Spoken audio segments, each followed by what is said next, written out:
Buenas noches, bienvenidos al banquillo. Les saludamos como de costumbre a través de TSI. Hoy revisamos la situación política de Honduras. Tendremos espacio para hablar de salud y economía con un hombre que acumula más de 8 décadas de experiencia en este mundo controversial. Doctor Ramón Velázquez Nazar, ¿qué tal está? Buenas noches, bienvenido.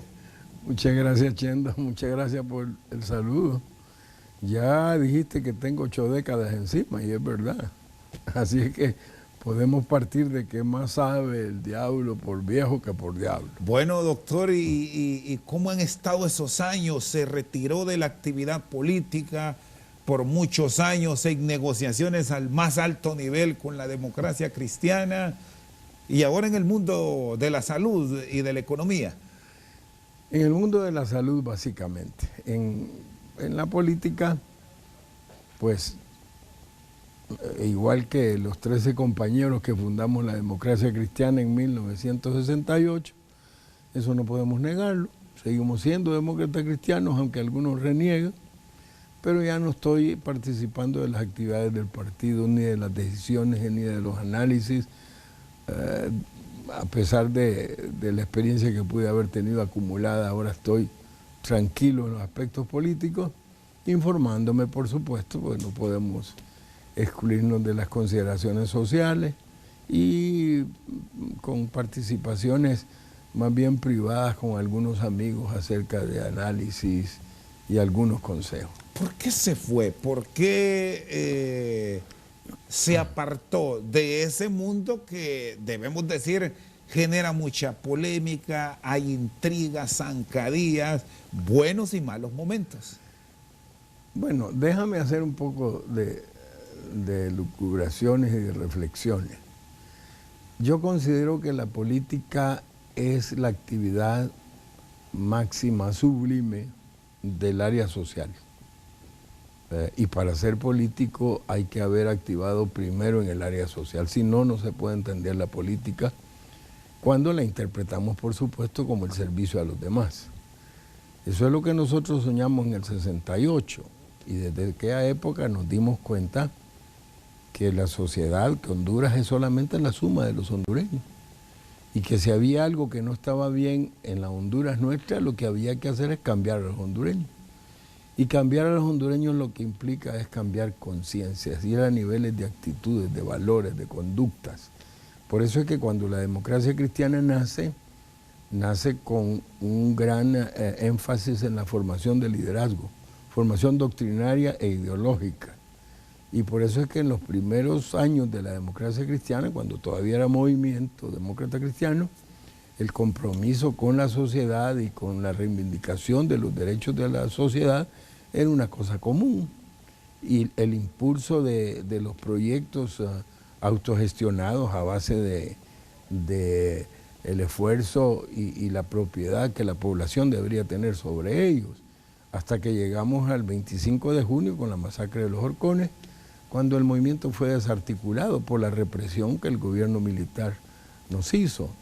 Y a partir de eso, cuando volvemos a la vida democrática, como se dice ahora, las elecciones del 82, empezaron los pleitos más bien por las chambas. Y yo creo que eso nos desvió de la visión original. ¿Siente que eso minó a muchos partidos políticos que aún 40 o 50 años después siguen con ese calificativo de emergentes? Y eso es, eso es igual también para los adultos, no para los emergentes. Si tú ves el pleito a lo interno de los partidos grandes, Partido Liberal, Libre, todo es el mismo pleito por conseguir chambas en el Estado. Y realmente es increíble que estemos pensando que el Estado puede darle trabajo a todos los hondureños. No es posible. Lo que el gobierno debe hacer es crear las condiciones para que cada hondureño sea libre financieramente. Generar carreras dentro del Ejecutivo. Ejemplo, bueno, usted que fue por años presidente del Colegio de Economistas, tomar esos ejemplos como el Banco Central, carreras como las genera el mismo Banco Centroamericano de Integración Económico, un poco finanzas, doctor. No, yo iría un poco más abajo todavía. El problema de la economía es sumamente sencillo. El problema de la economía es básicamente permitir que el ciudadano tenga ingreso. Cuando yo tengo dinero yo puedo gastar. Cuando yo gasto, el que produce puede producir. Es elemental. Cuando nosotros tenemos crecimientos del Estado exagerados, megaestados, entonces el Estado, el gobierno se ve obligado, el gobierno más bien se ve obligado a captar mayores recursos a través de los impuestos, y eso es quitarle dinero a la población, y eso deprime la economía, no la activa la economía. Entonces lo que nosotros necesitamos es asegurarnos que cada ciudadano tiene empleo para que tenga su ingreso y que desarrolle sus potencialidades, que pueda tener sus capacidades para poder hacerlo. Por eso es que en los momentos en que vivimos el problema principal económico no es el dinero, no es la devaluación, no es eso. El problema principal es el desempleo. El problema principal es asegurarnos que cada hondureño pueda tener un empleo digno, que genere los ingresos para él y su familia y que pueda con ello activar la economía. Doctor Velázquez Nazar, ¿por qué no terminan de salir bien las ejecuciones de los programas que se plantean a nivel del gobierno? Porque aquí separemos la empresa privada que sí ha logrado con dificultades empoderar ciertos programas. Pero ¿qué pasa con el gobierno? Incluso personas que han tenido oportunidades en la empresa privada, cuando van al gobierno, terminan cometiendo errores y hasta siguiendo esos pasos erráticos que se cometen en la administración pública. Es que ese es un problema cultural y ese es un poco más complicado de enfrentar, pero el problema básico estriba en que hemos propiciado el individualismo y la idea que alguna gente tiene es que hay que trabajar en el gobierno porque ahí no se trabaja. Y cuando se llega a cualquier posición... O sea, el concepto de la burocracia... Es correcto. Es patente. Ahí está. Y es igual lo que sucede con los bienes del Estado. Si este vehículo es de este ministerio, como es de todos, no es de nadie. Entonces, si lo voy a chocar o lo voy a destruir, no importa, porque el gobierno no me lo va a cobrar. Entonces, esa idea que tenemos, que después ha derivado en el Estado paternalista, en que el Estado le va a resolver todos los problemas al ciudadano, ha hecho que el Estado no pueda cumplir con sus responsabilidades de coordinar, de animar, de guiar, de hacer que se cumpla la ley. Y entonces estamos con crisis, ¿verdad? Vamos a estar en crisis permanente de la manera como vamos. Ahora mismo percibe que estamos en una crisis como nunca en el tema de la política vernácula como tal y a nivel de todos los partidos, o son ejercicios normales como lo pretenden hacer ver algunas organizaciones políticas. ¿Cómo lo ve ahora usted desde afuera? Yo creo que tenemos una crisis de liderazgo en el país. Y yo creo que eso es producto de los cambios de valores, de conductas y de actitudes que se ha dado en las personas. Porque la gente te dice, es que el sistema no funciona, y le echan la culpa al sistema. Pero el sistema no es una entelequia. El sistema son personas que están ahí haciendo que se muevan las cosas. El problema no es el sistema, el problema son las personas que mueven el sistema. Entonces yo a menudo escucho ahora, no sé si por halagarme, que alguna gente me dice, vale más que no estés en el Congreso, mira qué desorden. Pero cuando yo estuve en el Congreso, nosotros construimos amistades leales. Y nosotros teníamos diferencias con relación a la pertenencia y a la ideología de los partidos, pero nunca ni nos engañamos, ni nos mentimos, ni negamos que el esfuerzo que hacíamos era para el beneficio del país entero. Entonces nos poníamos de acuerdo en las cosas que sabíamos que iban a beneficiar a los demás y manteníamos posiciones encontradas en las cosas en que eran de interés del grupo que representábamos. Y ante esta crisis que se presenta, falta de liderazgos incluso, ¿cómo encontrar los actores válidos para que entren a un proceso que ya lo tenemos a la vuelta de la esquina? 2020, una vez aprobadas las reformas a la ley electoral, aquí se abrió la pesa. Pues yo creo que en este próximo evento no vamos a tener grandes cambios.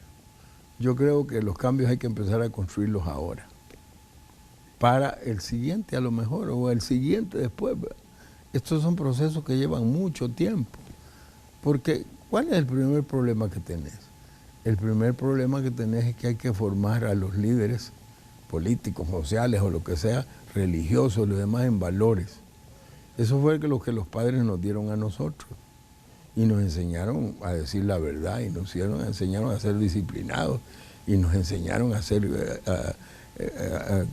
ser colaboradores, a ser solidarios. Todas esas cosas las aprendimos en la casa, pero en este momento la familia hondureña está desarticulada. Son pocas las familias que están constituidas y están transmitiendo estos valores. Porque la gente te dice a ti ahora, es que ese que llegó al tal puesto de trabajo es corrupto. Ese no fue corrupto porque llegó al puesto. Ese es corrupto desde que viene de la familia. Los ladrones no se hacen de la noche a la mañana. Son procesos sociales en donde la gente va aprendiendo a tomar lo ajeno. Eso en nuestro tiempo con los padres nuestros, esa era una cosa muy delicada. No podíamos tocar ni una hoja de papel que no fuera nuestra o de ellos. Entonces esas cosas hay que corregirlas ahora desde la familia, pero no le estamos dando atención a la familia. Me dice que los cambios no van a ser tan profundos como muchos lo esperan, pero desde su óptica, ¿cuáles elementos sí son básicos para acudir a un ajuste electoral creíble, donde el ciudadano que fue a votar, aunque no obtenga el triunfo a quien respaldó, reconozca que de pronto eso es lo que nos hace vivir ahora en esta confrontación casi diaria de país, doctor? Yo estoy contento de escuchar. Es que la gente se queja del gobernante. Y cuando le preguntas, ¿y usted por qué votó? Por él, pero estoy arrepentido. ¿De qué sirve arrepentirse? Si la población, cuando llega el momento de elegir, investiga a los candidatos y decide conscientemente, no vamos a tener ángeles gobernando, pero vamos a tener los mejores. Pero la gente sigue guiándose por las percepciones que la publicidad le da. Yo recuerdo ahora, por ejemplo, la campaña de Calleja. Los niños eran los que andaban disfrazándose como Callejas y corriendo como corría Calleja con su buzo azul. Y eso contagió a los padres. Esa publicidad fue una cosa extraordinaria. Pero ese no es el punto. El punto es conocer a ese que está corriendo para saber si efectivamente tiene la capacidad para dirigir los destinos de la nación. Entonces, mientras la población no desarrolle su nivel de conciencia y no demos formación ciudadana, esto no se va a resolver. Por ejemplo, mira, Chendo, en la cultura hondureña nadie respeta las leyes, ninguna ley. Es prohibido parquearse en las aceras. Y ahí están los carros parqueados. Y el tráfico pasa porque tampoco la autoridad hace cumplir la ley. Pasa, lo ve y no sucede nada. Y así como esa ley, todas las otras leyes es igual, nadie quiere cumplir la ley. Hay pleitos que se notan más como los de los impuestos porque le están tocando la bolsa a la gente, ¿verdad? Pero esa es la cultura del pueblo hondureño, eso hay que corregirlo. Eso se corrige con la formación del ciudadano. Está con nosotros esta noche al banquillo el dirigente de la democracia cristiana, Juan Ramón Velázquez Nazar. Una pausa, ya regresamos.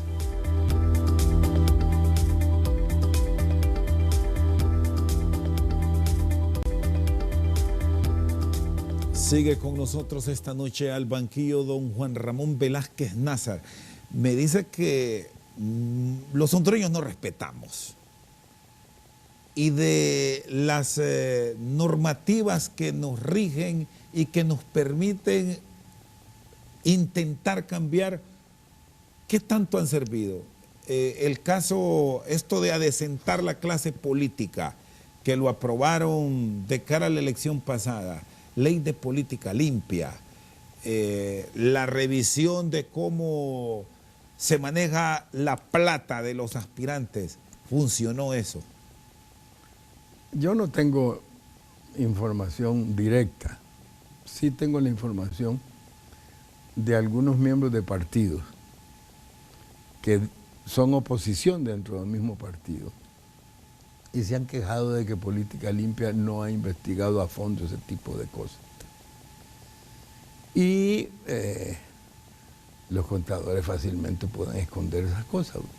Eso no es muy difícil, porque no es un problema de ley, es un problema de que la persona que toma las decisiones administrativas en esas organizaciones, como en todas las demás, sea transparente y le muestre al pueblo que efectivamente los recursos se están usando adecuadamente. Yo no creo que nos dé resultado esa ley de política limpia. Yo no digo que no haga falta, por supuesto, y no digo tampoco que los funcionarios que estén ahí no hagan un esfuerzo, pero la trama que tenemos entre los políticos, las relaciones que hay entre los políticos, hace que yo vaya y diga, mire, hágame el favor y no me multe, hombre, porque mi partido está así medio limitado. Bueno, vamos a cambiarle la multa. Deme más plazo, que ya voy a arreglar esto, ya voy a hacer la auditoría, voy a hacer esto y voy a hacer lo otro. Las cosas no se deben manejar así, porque este es el problema que te planteaba antes, ¿verdad? Es decir, el hondureño tiene que aprender a respetar la ley. ¿Y qué trabajo deben realizar las fuerzas políticas de cara a ganar credibilidad en los próximos meses para entrar al proceso electoral? Ese es un punto clave, Cheto. Yo creo de verdad, en la democracia cristiana hace muchos años creamos adentro de la democracia cristiana un instituto que se llama Emanuel Munier. Libre hace poco hizo un gran escándalo diciendo que había creado su propio instituto de formación. Yo lo que sí creo de verdad es que todos los partidos deberían de tener un instituto de formación política e ideológica que tienen que revisar todo, no solo el contenido. Usted le pregunta a un liberal por qué es liberal, no sabe por qué es liberal. Por herencia se dan, ¿sí?, ahora sí, los sentimientos políticos. Imagínate. Y no es así. En la democracia cristiana la gente le decía, ¿usted por qué es demócrata cristiano? Ah, porque creo en la dignidad de la persona humana, porque creo en el bien común, y te recitaba todos los valores que sustenta la democracia cristiana. Eso es lo que nos hace falta, pero hace falta vivir los valores también. Porque cuando yo digo que soy demócrata cristiano porque respeto la dignidad de la persona humana, lo que hago es asegurarme que cada acción que tengo en relación con el prójimo, lo hago respetando su dignidad. Y si soy coherente entonces con lo que digo y lo que hago, pero lo que corrientemente ha sucedido es que los políticos le dicen a la gente, entre comillas, porque no se lo publicitan, haz lo que te digo, pero no lo que yo hago. ¿Han errado algunas organizaciones políticas en apartar a hombres que peinan canas, a ciudadanos que allá tierra adentro son hombres y mujeres de colmillo? Sí. Y abrir espacio a jóvenes que de pronto no está mal que se integren, pero claro, que el ímpetu los puede hacer cometer errores, doctor? Yo creo que el error fue el creer que la juventud era la que iba a dirigir todas las decisiones. Y yo creo que sí, tienen derecho a hacerlo, y esos son el relevo. Y mi generación no fue capaz de escoger el relevo que debió haber formado y haberlo formado, y haber estado con él en tanto se daba la transición. Por alguna razón se quedaron solos y quedaron decidiendo solos. Le tomaron sabor a la decisión y al poder, y fueron alejando entonces a las personas de experiencia. Y el resultado es que el país entero se ha perdido esas experiencias. Yo creo que eso es equivocado, pero bueno, esas son las decisiones que están tomando ahora los puestos de mando en todas las organizaciones, porque eso lo ves no solo en los partidos. Por eso es que en el mundo ha habido mucho interés en promover las empresas familiares, porque las empresas familiares sí le dan continuidad al desarrollo del concepto, de la idea, de lo que se busca con ellas. Y así deberían de ser todas las organizaciones, pero bajan las mismas ONG y la gente que ahora dirige ya no tiene el espíritu que tenía los demás. Yo soy parte de la Sociedad Amigos de los Niños que dirige Sor María Rosa, y una de las preocupaciones que yo tengo con la sociedad es quién va a mantener el espíritu de Sor María Rosa, porque eso es lo que mantiene a la organización y eso es lo que hace que esa organización esté cumpliendo con sus objetivos y siga impulsando los proyectos. Entonces, cuando revisas eso versus las otras organizaciones, te sucede lo mismo. ¿Se falló por parte de los partidos políticos, en el caso que usted conoce como la democracia cristiana, el haber llegado a tener oportunidades de tener espacios en el gobierno, en no seguir una línea de pensamiento socialdemócrata o social cristiana, y no terminar como se les criticó en su momento, casi a todos, de tener cogobiernos y acomodándose a los designios del que esté en el poder, doctor. Cosa que ahora esos entendimientos son cosas comunes. Cuando nosotros empezamos eran escándalos. Y en el tiempo que empezamos estaba gobernando la democracia cristiana en muchos países de América Latina. Estábamos en Guatemala, estábamos en El Salvador, estábamos en Costa Rica, estábamos en Panamá, estábamos en Venezuela. En muchos países avanzó y llegó al poder. Pero retrocedió por lo que estábamos hablando, porque los valores fueron sustituidos por antivalores. Y por eso tuvimos 2 expresidentes demócratas cristianos presos en Costa Rica. Y por eso en Guatemala no volvió a ganar. Y la historia de El Salvador fue diferente porque Napoleón Duarte, que fue el presidente y que estuvo también en la junta militar, fue un hombre más entregado a la población. Pero casi que ha desaparecido. Entonces Panamá y Honduras y Uruguay éramos los únicos países que habíamos nacido de la población misma. Los otros partidos eran partidos elitistas que habían nacido de la clase media y los profesionales. Y entonces todo el mundo se entregó a la campaña electoral solo por la búsqueda del poder. Y el poder hace falta para hacer los cambios en la sociedad, pero los cambios se hacen con la población, no con el gobierno. No son así las cosas. O sea, allí se cometieron hierros. Correcto, correcto. Entonces uno sigue pensando, por ejemplo, bueno, la doctrina, por supuesto que sigue siendo válida. ¿Y esto es viable o es posible que se corrija ahora, o el daño que se ha hecho es tanto que le resulta complejo ir a convencer a ese electorado que ustedes sí son una opción? No, yo creo que no es difícil. Lo que pasa es que necesita trabajo. Entonces... ¿Y se está haciendo o se ha dejado y más comparecen a un proceso electoral por ver que agarran, como se dice popularmente? Cuando empezamos el partido y cuando construimos el poder del partido, porque llegamos a tener influencia en el Congreso, como tú decías, el Partido Liberal, el Partido Nacional, que eran los que decidían, tenían que contar con nosotros para... Fueron fiel de balanza. Dábamos las opiniones en beneficio del país y nos oían y le ponían atención al partido. Y eso estuvo fundamentado en el respaldo de la población. Si la población no conoce al partido, y este es un partido ideológico, es más complicado que mover una bandera. Por supuesto que si solamente me voy a atender a la bandera, pues es mucho más fácil, ¿verdad? El color que me gusta. O anda mi amigo ahí, o mi abuelo fue de ese partido, es mucho más sencillo.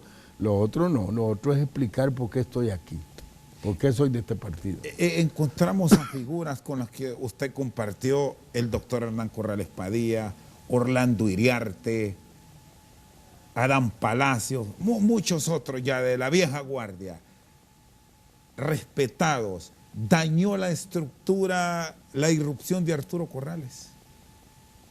No, no creo. Arturo llegó como llegan las olas del mar, así muy suaves cuando no hay tormenta. Porque cuando hacíamos las reuniones y Hernán estaba ahí y las hacíamos en la casa de él, Arturo el que se encargaba de andar jalando el café. No era una persona descollada ni cosa que se parezca, ¿verdad? Y entre los miembros de la familia siempre hubo mucho compromiso con relación al partido, porque probablemente Hernán ha sido uno de los mejores líderes hondureños. Cuando Hernán llegó a la democracia cristiana, presentó su solicitud de ingreso y en el directorio que funcionaba en ese tiempo, la gente, Chente fue el que pidió que ingresara Hernán y el resto de la gente dijo no, ya hizo activismo político, no, ya estudió literario, no, mientras no haga eso no puede entrar. Y después que fue a hacer las cosas y fue al curso y lo demás, preguntaron, ¿y qué más ha hecho? ¿Ahí hizo activismo? No, bueno, entonces ahora viene el 1 de mayo, vamos a pegar afiches en contra del gobierno y de las cosas que hay. Hernán tiene que ir a pegar afiches. Y Hernán fue a pegar la ficha, porque él venía de Chile conociendo la democracia cristiana y quería ser demócrata cristiano en Honduras. Está con nosotros esta noche al banquillo el dirigente democristiano Juan Ramón Velázquez Nazar. Una pausa, en breve continuamos. Buen nacido.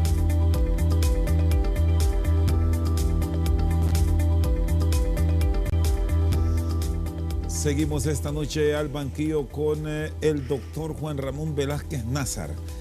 Es economista, fue presidente del Colegio de Economistas, sí, pero tiene una especialidad en medicina natural, que es donde está su pasión ahora. Es correcto. Y es una vocación tardía. ¿Cuándo se interesó por esa vocación, doctor? Hace unos 30 años tal vez, por razones de salud. Buscando la recuperación de la salud me di cuenta que había andado por caminos equivocados. Eso con la ayuda del doctor Roberto Contreras, que es el médico que primero fue a estudiar acupuntura china. Estuve estudiando en China. Cuando vino de allá habíamos sido compañeros en la universidad. Al encontrarnos de nuevo y empezó a darme tratamiento, y a través de las citas médicas que se convirtieron en clases, terminé entrando al rollo y me di cuenta que siempre había querido ser médico. Estas son las cosas que en la democracia cristiana nosotros denunciamos, porque promovemos el bien común, pero la gente lo entiende como bienestar. Y la doctrina social cristiana dice que el bien común es crear las condiciones suficientes y necesarias para la realización de la persona y de todas las personas. Es decir, un padecimiento personal lo lleva a lo que conocemos muchos como medicina alternativa. Sí, ¿Está bien dicho? Ahora la llaman medicina integrativa, porque ahora se están juntando ambas medicinas. Es decir, ese celo que privó entre las grandes transnacionales y quienes se dedican a tener esta opción ya ha ido desapareciendo. Va desapareciendo en algunos lugares. Algunas transnacionales van a querer seguir manipulando la salud del mundo, porque eso implica mayores ingresos. En Honduras, ¿cómo está esa relación, doctor? Bueno, está recuperándose. En el pasado, hace unos años, nosotros hacíamos congresos de medicina natural dentro de los congresos médicos. Y entonces teníamos más integración, ¿no? Nos apoyábamos más mutuamente, ¿verdad?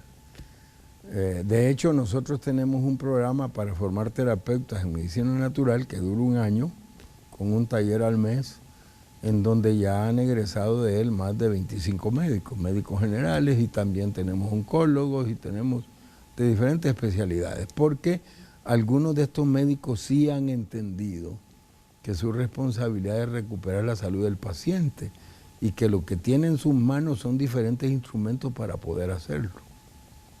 Ese es el punto. ¿Y cómo cuidarse, doctor, que en ese proceso de aprendizaje, de traslado de conocimiento a un ciudadano, que puede ser alguien de a pie, incluso hasta un profesional de las ciencias médicas, no les aparezcan charlatanes? Que ese ha sido el otro gran problema, que aquí con la libertad o el libertinaje más bien, sí, que hemos vivido en Honduras, cualquier fulano le aparece ahí con recetas y hablando como cualquier gurú.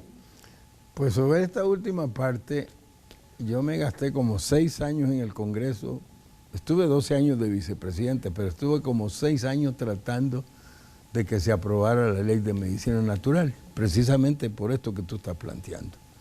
Y en este último, no, en el Congreso anterior, Alfredo Saavedra volvió a introducir el proyecto y tampoco fue considerado. Tenemos muchas limitaciones en eso y esos son los riesgos que estamos corriendo. Nicaragua ya tiene más de 3 años de tener vigente su ley y en Nicaragua, en los centros de salud, tú te encuentras un médico alópata, que le decimos a los médicos que forman la universidad, y a un naturópata, para que el ciudadano escoja con quién quiere tratarse. Para nosotros eso está como en la luna, por supuesto que tenemos. ¿Y cuál es la traba real? Usted que estuvo ahí en donde se dirige. Es que los hondureños, decía yo, hablando de Marco Orlando Iledo, es que somos taimados. Yo le decía a Marco Orlando, vos sos taimado. Y un día me preguntaron, ¿y qué significa ser taimado? Los hondureños, cuando entramos en estos temas y en otros temas, y no queremos conflicto, nos plantean las cosas, entonces estamos afirmando. Siempre hacemos así. Pero cuando movimiento que lo termina durmiendo. Cuando se ha ido la persona, entonces empezamos a hacer no. Y no hacemos las cosas. Yo nunca encontré a nadie opuesto al proyecto de ley de medicina natural en los congresos en que estuve. Pero no se aprobó. Nunca se concretó. Sí, porque empezaron a mover la cabeza, por 1000 razones será, yo no lo sé todavía, ¿verdad? Pero volviendo a lo que tú preguntabas, tenemos dos problemas en salud. Uno es la falta de información. Es un problema cultural. La gente cree que el que lo atiende, el médico, el terapeuta, el que sea, es el que sabe. Y él no sabe nada. Eso no es verdad. De mi cuerpo solo yo sé. Nadie sabe. Cualquier otro pueda tratar de entenderme, que me duele la cabeza, solo yo sé cómo me duele la cabeza. Nadie más lo sabe.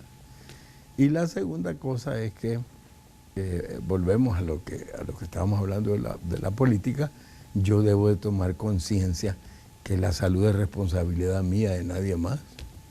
¿Cómo es que voy a llegar a donde el médico? Porque me tocó estar con un amigo un día que llegó un paciente y le dijo, mire, yo vengo a que me cure.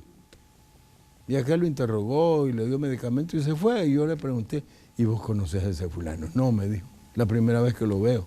¿Tú cómo lo vas a curar? Si ni siquiera lo conoces.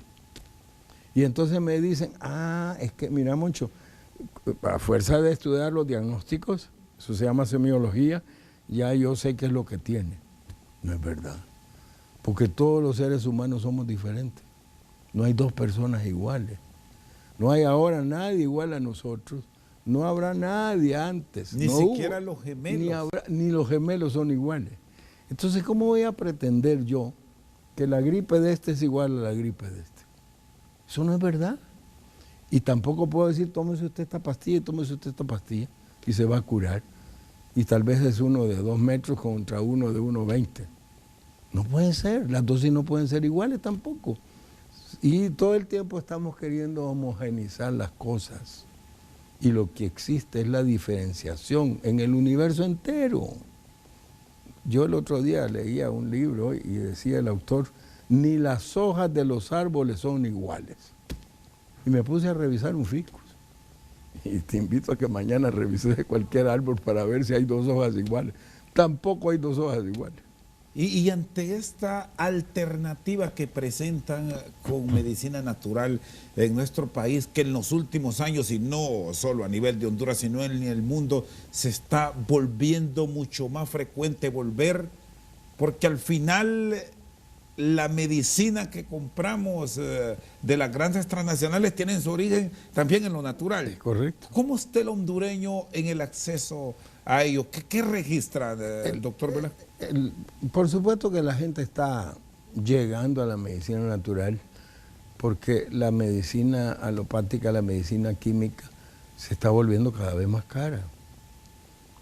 Cuando uno escucha el costo de los tratamientos o de los exámenes, es imposible que la gente pueda acceder a esos servicios y el Estado tampoco tiene la capacidad para hacerlo. Entonces, el problema que tenemos es un problema de información. Por ejemplo, la gente llega y dice, bueno, mire, fíjense que el examen dice que yo estoy anémico. ¿Y qué le dijeron? Que había que tomar sulfato ferroso. ¿Y qué va a hacer? Hay que irlo a comprar a la farmacia. ¿Y dónde está el sulfato ferroso? Pues está en el carajo. Pero ahora hasta el carajo está desapareciendo.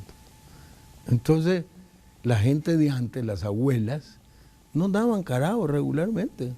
No sabían por qué funcionaba, por supuesto, ¿verdad? Pero sí nos producía resultados buenos, pues, en términos de salud. Y había prevención. Yo viví mi niñez en Nacaome, y en ese tiempo era un pueblo palúdico. Y mi madre hacía una toma de rubarbo con quina, como yo vi el 3 de mayo, y ya en abril nos estaba dando la toma que sabía diablos, pero evitaba que nos diera paludismo. Todas esas cosas están en la memoria del pueblo. Y sí funcionaron. Lo que pasa es que necesitamos ahora encontrarle una explicación científica a eso que la gente cree que es brujería, que es cualquier otra cosa, ¿verdad? Con atención preventiva, las enfermedades se pueden aliviar. Claro, te voy a poner un ejemplo. El gobierno se gasta millones en la campaña contra el dengue. Lo has oído, ¿verdad? Y los funcionarios públicos ahí andan fumigando y poniendo el abate. Y llega la bata que ya ni funciona, porque ya no mata al zancudo. Y llega a una casa y la gente dice, no, yo no le voy a poner. Otro dice, bueno, si quiere venga, póngale usted, pero no le voy a poner. Y como ese no le puso, ahí se crearon los zancudos. Y los zancudos empezaron en todo el barrio. Por supuesto que no escogen ni color, ni condición económica, ni raza, ni nada, ¿verdad? Entonces, medio barrio está atendido con dengue. Corren todos al hospital escuela porque les han dicho, si usted tiene estos síntomas, vaya rápido al hospital porque puede ser peligroso. Y se van para allá. Y cuando llegan ya no hay ni camilla. ¿Y cuál es el tratamiento para esa enfermedad que es viral? Pues que hay que ponerle suero para hidratarlo y que pueda sudar y que pueda expulsar los líquidos para que ahí salgan los virus. ¿Y qué más? Acetaminofén porque le duelen los huesos. Y entonces cuando llegan no hay camilla, tampoco hay sueros, o le ponen un suero y dice váyase para la casa. ¿Y qué dice la gente? Este gobierno, este no sirve para nada. El problema no está en el gobierno, el problema está en la población, en la persona que no hizo caso para controlar el problema del zancudo. Es elemental. ¿Y cómo tratarlo con una medicina alternativa? Bueno, hay bastantes cosas para eso, ¿verdad? Ese es un problema que tiene que ver con el sistema inmunológico. Porque cuando te da gripe, lo que el cuerpo hace es que reaccione contra el virus de la gripe. Y el sistema inmunológico se encarga de controlarlo. Si yo tengo una enfermedad anterior y me pica el zancudo, ese dengue es grave. Pero si yo no tengo una enfermedad de base, mi sistema inmunológico está activo, voy a estar con molestia por unos 3 o 4 días. ¿Y cuál es el problema? Que tenemos una población que está mal alimentada, que tenemos una población que su salud se ha deteriorado desde siempre. Y esto vale para todos los seres vivos. El gorgojo del pino siempre ha estado en los bosques de pino. ¿Y cómo es que hay pinos en el centro o a la orilla que se mueren por el gorgojo y los de alrededor no? Porque ese pino sí está fuerte y el otro no. Es que son cosas elementales realmente. Pero la gente no tiene la información y no tiene la conciencia para darse cuenta del daño que se hace él y le hace a los demás con estas enfermedades que llamamos del subdesarrollo.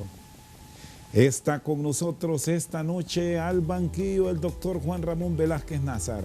Una pausa, en breve continuamos.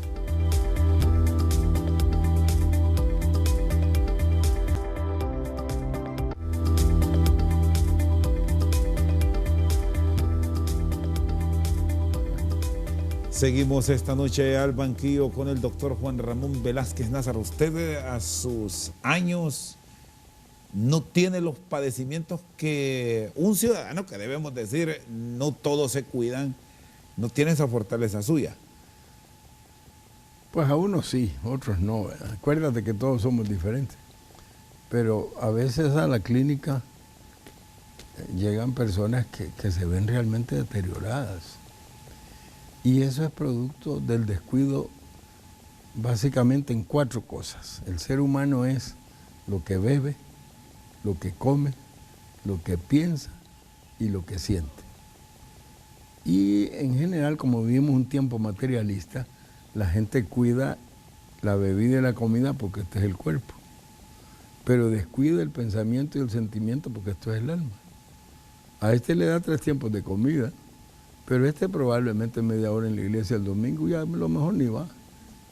Y el resultado es que la vida empieza en el pensamiento, no empieza en el cuerpo. Entonces, si yo no estoy cuidando mis pensamientos y si no cuido mis sentimientos, mi cuerpo se va a deteriorar.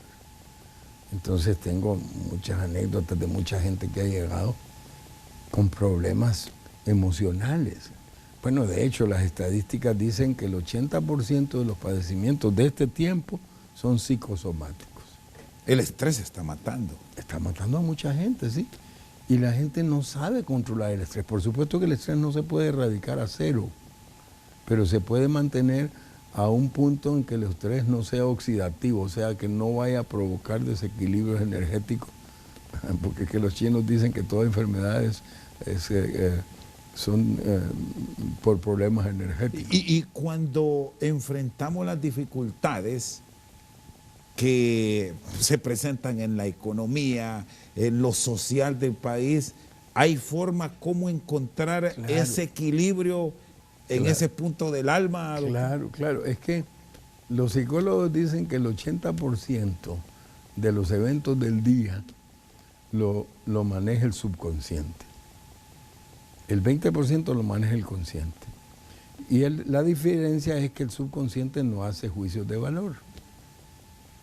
Esos son eventos a base de hábitos. Por ejemplo, yo le cuento a mis amigos, yo me levanto todos los días a las 4 de la mañana, pero al principio tenía que tener un despertador, después ya no lo necesité. Y ahora el cuerpo se despierta a las 4 de la mañana. Si me acuesto a las 2, se despierta a las 4 también. Pero el cuerpo, el subconsciente, no sabe a qué me levanto. Eso lo hace el consciente. Y entonces en la vida vamos haciendo cosas porque siempre las hemos hecho de la misma manera. Por ejemplo, en la alimentación comemos lo que mi mamá me enseñó. Y seguí toda la vida, pero no le puse atención si ese alimento tiene los 5 nutrientes que mi cuerpo necesita en cada tiempo de comida. Porque como con el paladar y no con la razón.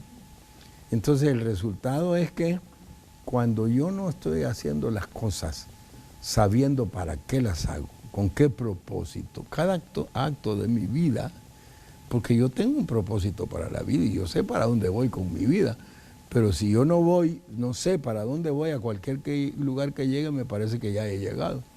Y no es así. Entonces el problema que tenemos básicamente es que no estamos viviendo, lo que estamos haciendo es existiendo, porque lo único que estamos haciendo es repitiendo los hábitos. Y mientras haya desequilibrios en la bebida, en la comida, en el pensamiento y en el sentimiento, no va a haber salud. Y entonces, ¿qué es lo que está pasando ahora?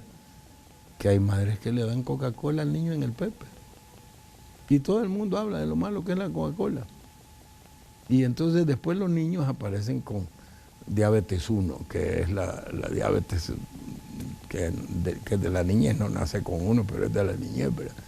Que es más difícil de erradicar. ¿Y qué es lo que se hace? Se busca bajar el azúcar de la sangre. ¿Y cuál es el problema real? El problema real es que el páncreas no está funcionando bien. El páncreas de esa persona, no los páncreas, sino ese en particular. ¿Por qué? Porque ese no está produciendo la cantidad y calidad de insulina para que convierta el azúcar en energía y pueda bajar el torrente sanguíneo. Bueno, y hablando de ese cuidado en los primeros elementos de beber y comer, esta es una temporada que normalmente se desata el hondureño. Incluso escuchamos con frecuencia decir, me pongo a dieta o dejo de alimentarme como lo hacía hace 3 meses en el recién pasado noviembre. Sí. Para entrar con todo el fin de año. Sí, sí, sí. Pero, Dios, si... ¿Qué cuidado tener ahí, doctor? Porque eso es bastante frecuente en nuestra sociedad. Claro, claro. Mira, cada tiempo de comida debería de tener proteína. Esto repone las células que se están muriendo. La proteína puede ser animal o vegetal. Debe de tener carbohidratos. Esto da la energía del día. Esto es en los cereales, en los tubérculos. Debe de tener vitaminas y minerales que solo están en las frutas y los vegetales. Y debe tener grasa, que puede ser animal y puede ser vegetal. La grasa vegetal es el aguacate. La grasa animal más conocida es la del cerdo.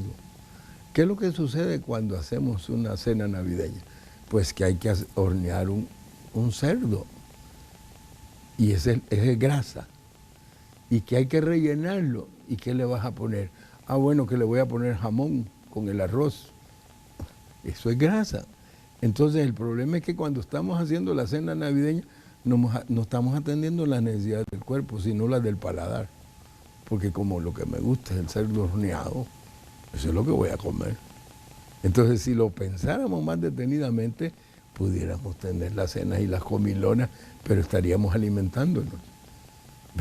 Pero no lo hacemos de esa manera, además del horario para la cena navideña, ¿verdad? Que generalmente es a las 12 de la noche, cuando se supone que si comes a las 6 de la tarde, a las 10 ya has hecho la digestión.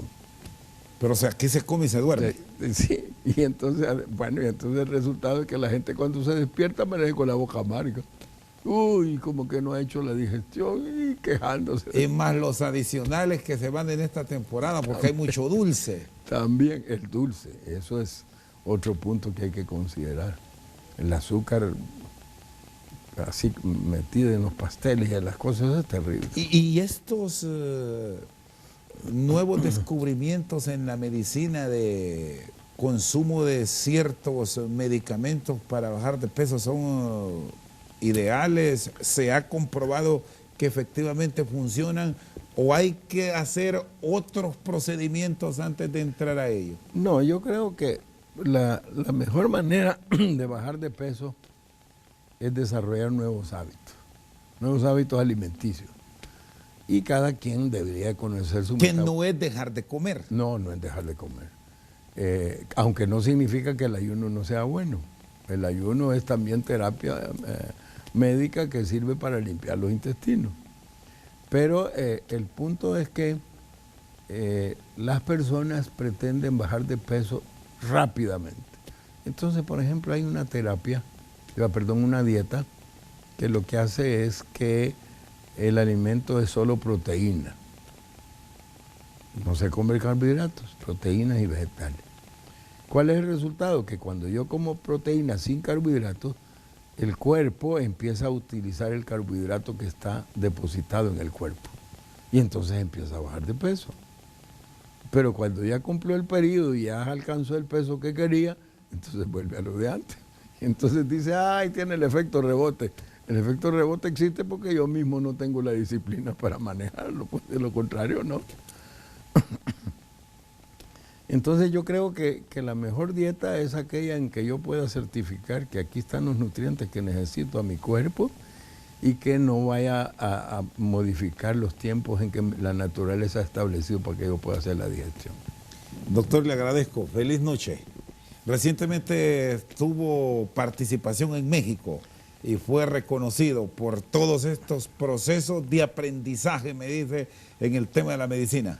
Efectivamente, Chendo, del 23 al 29 de octubre tuvimos el Congreso Mundial de Medicinas Alternativas, que ahí fue donde se decidió que debería llamárseles complementarias.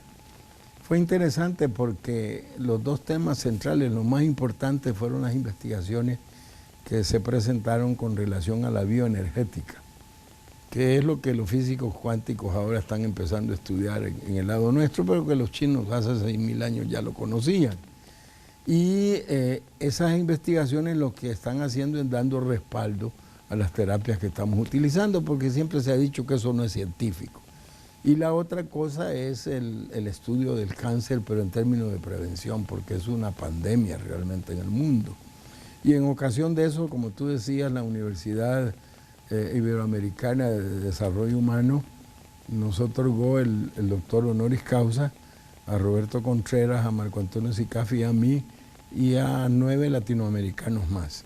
Y la razón de por qué lo entregaron es por el compromiso que nosotros tenemos con la medicina natural.